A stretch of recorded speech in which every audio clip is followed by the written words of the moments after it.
In the history of railroad travel, there is no train more elusive than the G.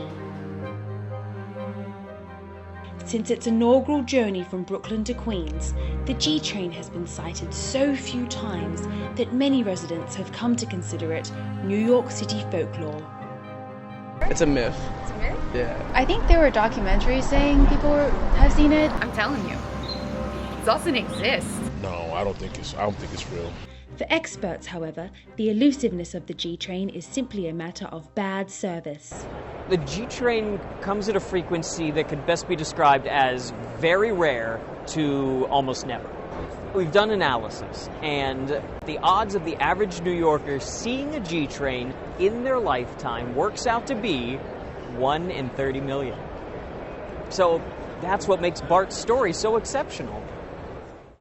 Well, the first time was in 1954. It was the late summer of my senior year. And then the second time was in 1973. With his 2 rides on the G, many now look to Bart as one of the last living bastions of proof that the train does indeed exist. And that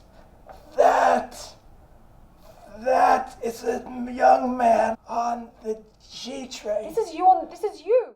Bart says it was his second ride on the G that inspired him to publish his Pulitzer Prize-winning book, The G and Me.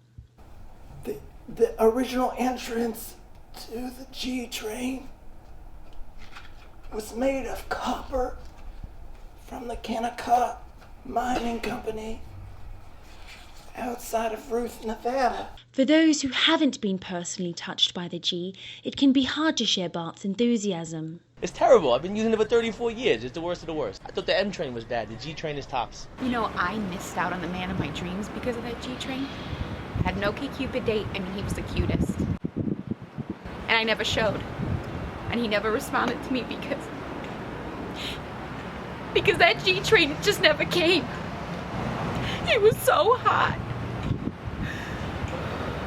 But despite the ambiguity shrouding the G train, there are some residents who continue to persevere. Yeah, I come down here every day. And why do you do that? Because you have to have hope. I mean, you have to have faith that it'll show up one day. Yes, hope. If there's one thing for which the G train can be relied upon, it's to provide an enduring sense of hope to a city and its people. To me, the G train is, well, kind of like happiness. The more you try to pursue it, the harder it is to find. I don't know, this might be kind of weird. I think it's like nice. It's like a nice tale. It's like the Americans with Bigfoot.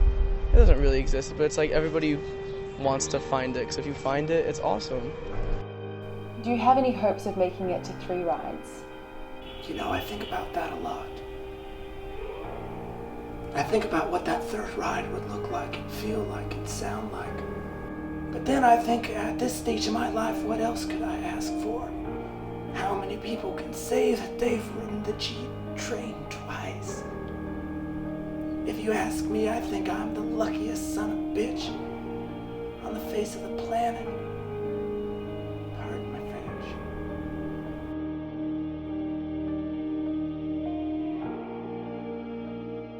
In the history of railroad travel, there is no train more elusive than the G.